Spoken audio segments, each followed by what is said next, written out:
So I'm just going to give you a quick tour of my VW ID3 in manganese grey metallic, which as you can see looks pretty nice, even though I've driven it around a few country lanes now. So I cleaned it and now it's already showing signs of dirt. One of the problems with a dark car, by the way.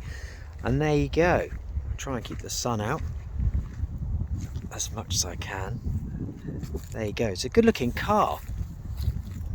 It is actually a good looking car, although some of my friends take the mickey out of me and call it a Golf. I actually think it's alright. So I've got a wide angle lens on at the moment, so it might not look perfectly distributed, as it were. There you go, you can see it looks pretty tidy, and a nice back end as well, really nice. And there you go. This has got the 19-inch Acquia alloy wheels as well, so they also make it stand out. Really nice diamond cut 19-inch alloys. And this is the Life Family Pro edition, so you get some extras with this one, and one of them being the panoramic roof, which I'll show you in a second.